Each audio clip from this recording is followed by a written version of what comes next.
Welcome back to our show. This show, of course, is Briggs on Books. We've been coming to you since 2008, and all of a sudden, COVID happened to us. It put us out of business, and we had to learn this new technology called Zoom. Now we are able to talk to authors all over the world, and it's so exciting that we can get the quality of authors on our show. By the way, our next author coming up, in fact, here she is. Welcome, Megan Ragsdale. You're all the way from San Diego, is that right? That's right, sunny San Diego. Thanks for having me. Yeah. And you've written a book called Risky Women. Tell us a little bit about that. Yes, it's funny. You couldn't have teed it up any better. Really, I wrote this book out of the COVID pandemic impact. So just like everybody else, it was early 2021. We were about a year into the pandemic.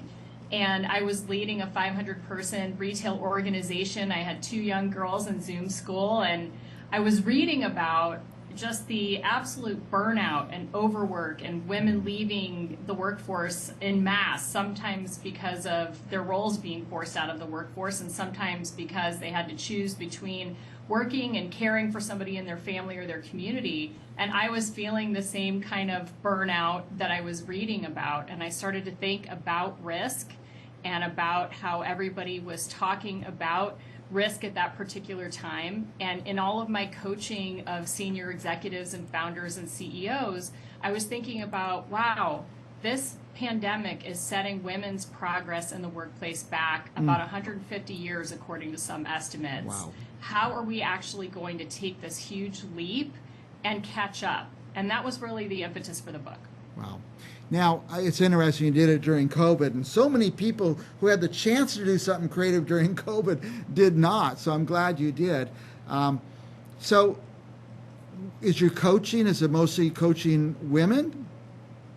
You know, it's funny you ask that. A lot of people ask me that. Actually, most of my coachees have been male CEOs and founders and C-suite executives. But I was noticing in the pattern of really successful females that I was coaching that there was a pattern of them struggling to be admitted into the C-suite of organizations.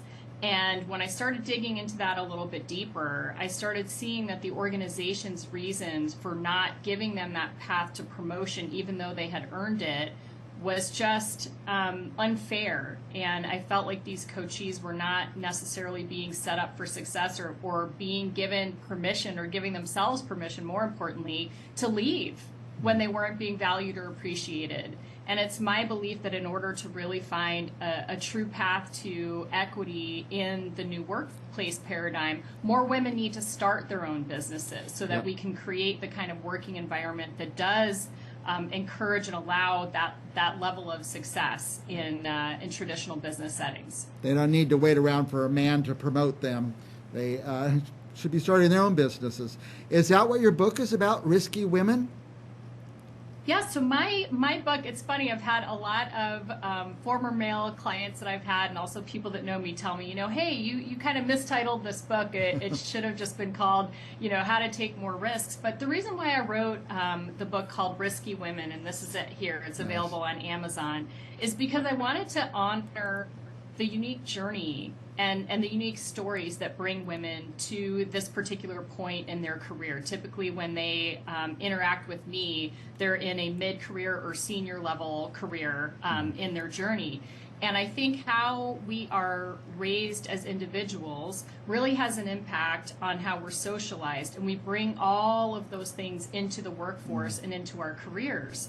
And the tools and techniques that I teach in this book are really meant to be like an executive coaching series with me that you might not otherwise have access to. So I worked hard to produce something that I felt would give so what do I do now?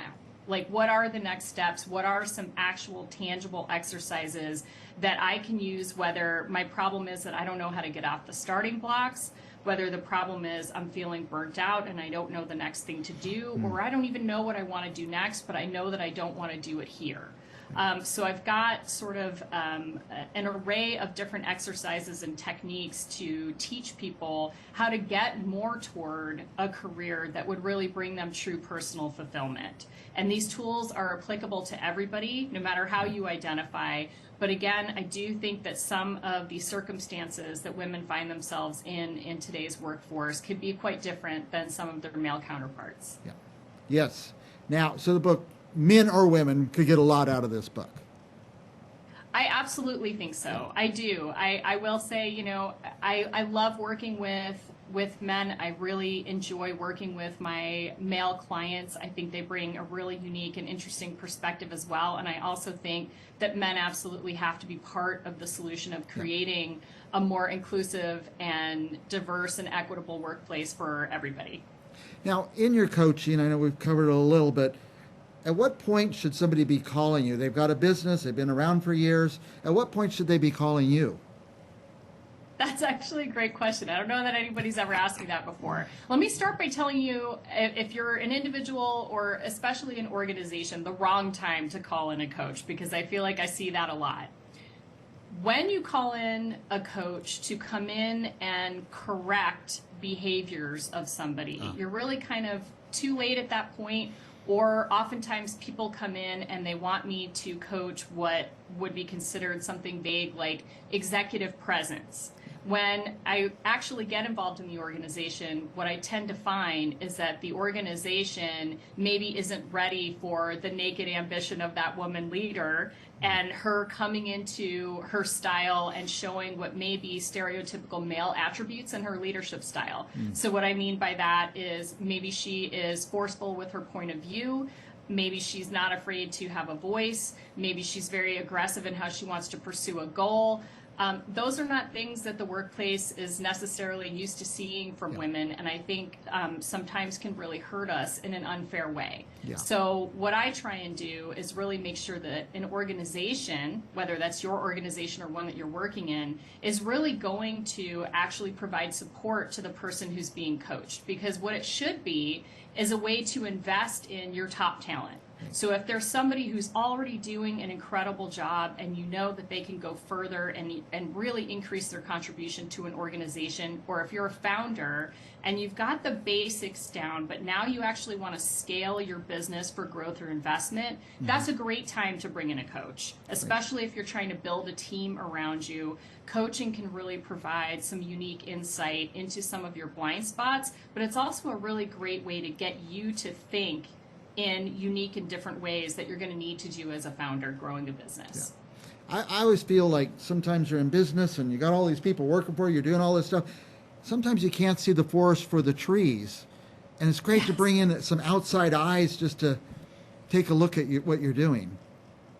It absolutely is. I think one of my favorite phrases is, when you're in the jar, it's hard to see the label. And I really believe, you know, that coaching, whether you're doing that in a small group setting, which I also really love, or you're doing that one-on-one with somebody else, it really brings you outside of that jar and gives you a different perspective. Just like any athletic coach, they don't have to be an expert in your necessarily your athletic abilities. They just have to really understand the overall rules of the game and how to get the best out of you. And that's really what a coach is meant to do. They're meant to be fully in support of you. They're not meant to be somebody that you really utilize for performance management.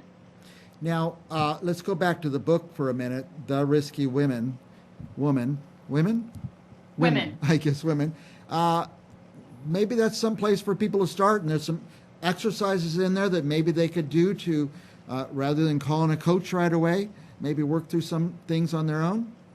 Absolutely. One of my favorite exercises that I put in this book is that I find that the way people are talking about how they want to envision their lives being in a day-to-day basis is markedly different from how they're living it right now. Then they're actually living it, yeah. Okay. Right? I have a really simple exercise that's really, I give kind of the 6 foundations of everybody's life. So it's really family, fitness, finance is what you do for a career, fire, maybe that's your romantic proclivities, or whether you're seeing somebody or married. And then really what it is assigning percentages to how you are spending your time in those areas today. And then I have you do a second pie, which is how would you like to be spending your percentages of time in each of these areas? So if you're really not quite sure where to start, what's interesting is with a lot of my coachees, when I do this exercise with them, and even the first week I spend coaching with them, we spend a lot of time just practicing being embodied. Because when we as human beings really approach everything from here and not enough from here, we oftentimes get ourselves into trouble. So one of the best ways that I can think of, and that I wrote a lot about in this book, is to really train yourself to tap back into your own internal intuition, which gets really hard to do when all of this additional static and messaging, and especially for women, we're told how we should show up and behave and be in certain areas. It's really about how do you tune back into those decisions that you know are really best for what make you feel whole and fulfilled as a human being. Yeah, I think I could use that book. I'm going to get this book because I love reading stuff like this. I believe in coaching and being coached and just getting the outside perspective and finding a way to look at yourself and what you're doing. And that sounds like that's what that book could help me do. Absolutely. I think in addition to intuition, I think the other thing that we can chase a lot in sort of our hyper commoditized society is that we really chase a lot of surface level wants, and we're more and more distant from what our actual core needs are. And the reason why we never stop wanting is because we've got all these holes in the bottom of our boat that we've never quite filled. So we're constantly chasing these little scarcity items that we think we really need when they're not actually the things that will bring you long-term happiness and fulfillment, but maybe just fleeting moments of pleasure. So I think a lot of this book too is really simple in its application of really just kind of touching back into what you really need and what you really want. And some of the best ways that I've learned to do that too are in random situations. Like one of the exercises I put in this book was really influenced when I visited a Marine Corps squadron of 53 pilots, and they were talking about a concept of risk and something called the whole Marine, which was really, hey, if you've got other things going on in your life that might be affecting your ability to fly, we might think that's too risky to put you in the cockpit that day. So when I started thinking about that in other people's lives and where I come into coaching a lot, is people say, I really want to work on this career change I want to make, but they have a dumpster fire happening in another area of their life that they're not addressing. And without really taking care of those little brush fires in your life, it's going to be really hard to get traction in the area that you really want to go. So there's also a lot of practical tools about how to maybe put out some of those fires that are distracting you from getting in the direction you want to go. Yeah. Now, I always think business, but it seems like there's a lot of applications just for people in their lives that they could get out of this book. Absolutely, because you can't separate as much as we say. I think back when I was being brought into the workforce as a Gen Xer, there was a lot of this. There are two selves. There's the home self, and then there's the person you bring to work.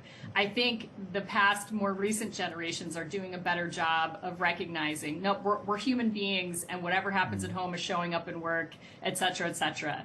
And in my own journey, I became a certified mindfulness instructor because I realized that I was compartmentalizing myself and feeling like I couldn't ever really find a place where I could really truly be embodied and in the moment and present. And so you'll find in this book that there isn't a straight line of demarcation between the professional you and the personal you, because they do all blend, as you're saying. Yeah, that's incredible. I always have a million questions. I could talk to you for hours, but I'm already getting signaled. We're way past time. What do you want our viewers to know? Anything else you want our viewers to know?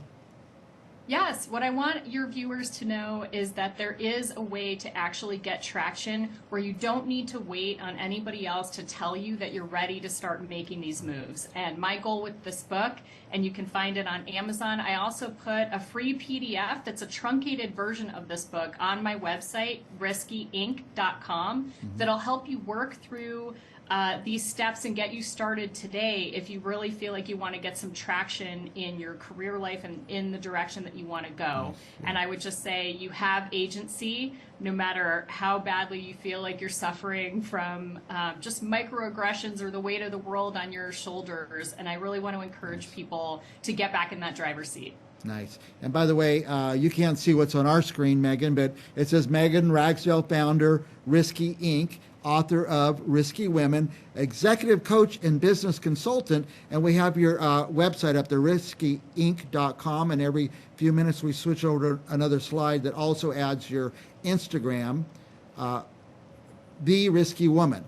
And by the way, that's where we found you. I tell our interns, go look for interesting people, and they found you. They're on Instagram. We appreciate that. But I'm going to leave our guests with the web address, Risky Inc. Thank you, Megan. You're fascinating. I want to talk to you again, if that's all right. Absolutely. I would love it. Thank you so much for having me. This was fun. All right. We'll be back with more Central Valley Talk. Briggs on Books right after this.